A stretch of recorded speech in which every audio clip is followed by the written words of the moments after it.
El porfiriato fue una etapa en la que el general Porfirio Díaz se mantuvo en la presidencia de México. Esto a pesar de que en un inicio estaba en contra de la reelección.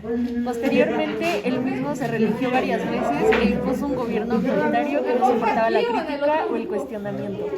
Dicha dictadura, aunada a la desigualdad social, nula libertad de expresión y otros factores, ocasionó que se desataran revueltas armadas en su contra y que después culminara con el estadillo de la Revolución Mexicana. Cabe señalar que esta etapa duró 35 años, de 1876 a 1911. El periodista norteamericano James Creelman llegó a México a mediados de noviembre de 1907 para realizar una entrevista a Porfirio Díaz. Creelman traía consigo una carta de presentación del presidente de los Estados Unidos, Theodore Roosevelt, en la que le inquiría a Díaz si pensaba reelegirse sobre las inversiones extranjeras en México. La entrevista tuvo amplia difusión tanto en la prensa norteamericana como en la mexicana. El Plan de San Luis fue un manifiesto creado el 6 de noviembre de 1910 por Francisco I. Madero. El documento convoca el levantamiento de armas para culminar con la dictadura de Porfirio Díaz y establecer elecciones libres y democráticas. Dicho documento también se comprometía a restituir a los campesinos las tierras que les habían sido arrebatadas por los hacendados, aunque se redactó en San Antonio, Texas. Fue fechado el 5 de octubre, el último día que Madero estuvo preso en San Luis Potosí. El Plan de San Luis desconocía la reelección de Porfirio Díaz en el cargo, anulando las recientes elecciones y convocando a nuevos comicios, mientras que Madero asumiría la presidencia de manera provisional. Además, proclamaba el principio de la no reelección.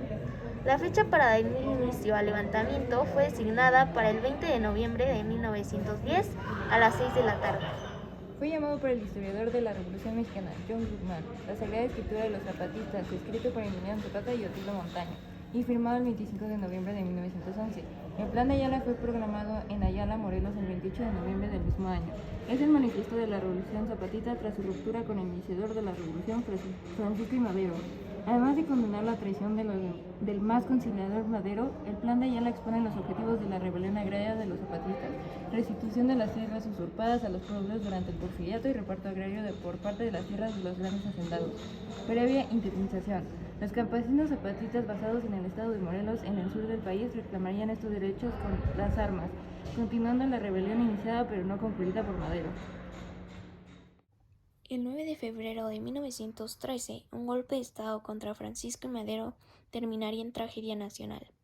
Con magnicidio, después de alrededor de 10 días de cruentos y constantes encuentros en la capital del país, a los cuales se les conoce como Decena Trágica. La madrugada de aquel 9 de febrero de 1913, los generales Manuel Mondragón y Gregorio Ruiz encabezaron una revuelta con el fin de derrocar al presidente Francisco I. Madero.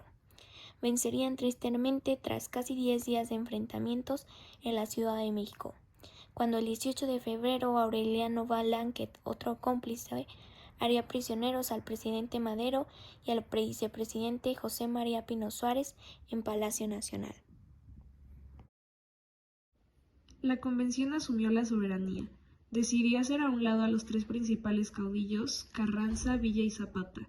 Eligió como presidente interino de la República al constitucionalista Eulalio Gutiérrez y comenzó a discutir el programa de gobierno con las reformas sociales, económicas y políticas que exigía la revolución.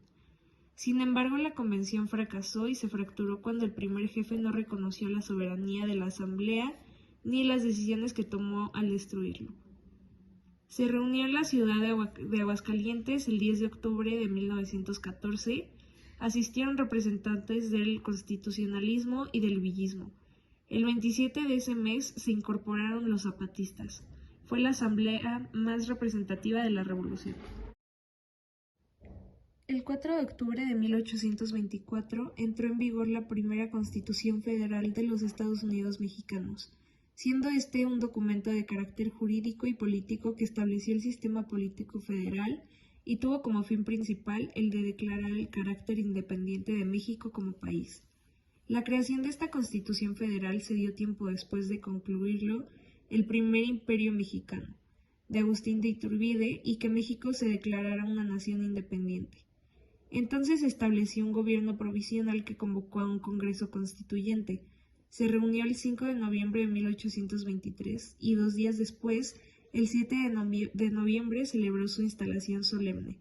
Lo que pretendía este Congreso era tratar de conciliar las tendencias políticas existentes, y después de varios debates se aprobó el 24 de enero de 1824 el documento llamado Acta Constitutiva de la Federación Mexicana, en el cual se establecieron las bases fundamentales para la Constitución Federal. La Constitución Política de los Estados Unidos Mexicanos fue promulgada en el Teatro de la República de la ciudad de Querétaro por el entonces presidente Venustiano Carranza Garza el 5 de febrero de 1917. Es el documento más importante que se originó como consecuencia de la lucha revolucionaria de 1910, en el cual fueron consideradas las demandas que dieron origen a la Revolución Mexicana. En ella están plasmados los principios y objetivos de la nación. Establece la existencia de órganos de autoridad y sus facultades y limitaciones, así como los derechos y obligaciones de los individuos y las vías para hacerlos efectivos. El 4 de octubre de 1824 entró en vigor la primera Constitución Federal de los Estados Unidos Mexicanos, siendo este un documento de carácter jurídico y político que estableció el sistema político federal y tuvo como fin principal el de declarar el carácter independiente de México como país. La creación de esta Constitución Federal se dio tiempo después de concluirlo el primer imperio mexicano, de Agustín de Iturbide, y que México se declarara una nación independiente. Entonces se estableció un gobierno provisional que convocó a un Congreso Constituyente. Se reunió el 5 de noviembre de 1823 y 2 días después, el 7 de noviembre, celebró su instalación solemne. Lo que pretendía este Congreso era tratar de conciliar las tendencias políticas existentes, y después de varios debates se aprobó el 24 de enero de 1824 el documento llamado Acta Constitutiva de la Federación Mexicana, en el cual se establecieron las bases fundamentales para la Constitución Federal. El 4 de octubre de 1824 entró en vigor la primera Constitución Federal de los Estados Unidos Mexicanos, siendo este un documento de carácter jurídico y político que estableció el sistema político federal y tuvo como fin principal el de declarar el carácter independiente de México como país. La creación de esta Constitución Federal se dio tiempo después de concluirlo el primer imperio mexicano, de Agustín de Iturbide, y que México se declarara una nación independiente. Entonces se estableció un gobierno provisional que convocó a un Congreso Constituyente. Se reunió el 5 de noviembre de 1823 y 2 días después, el 7 de noviembre, celebró su instalación solemne. Lo que pretendía este Congreso era tratar de conciliar las tendencias políticas existentes, y después de varios debates se aprobó el 24 de enero de 1824 el documento llamado Acta Constitutiva de la Federación Mexicana, en el cual se establecieron las bases fundamentales para la Constitución Federal.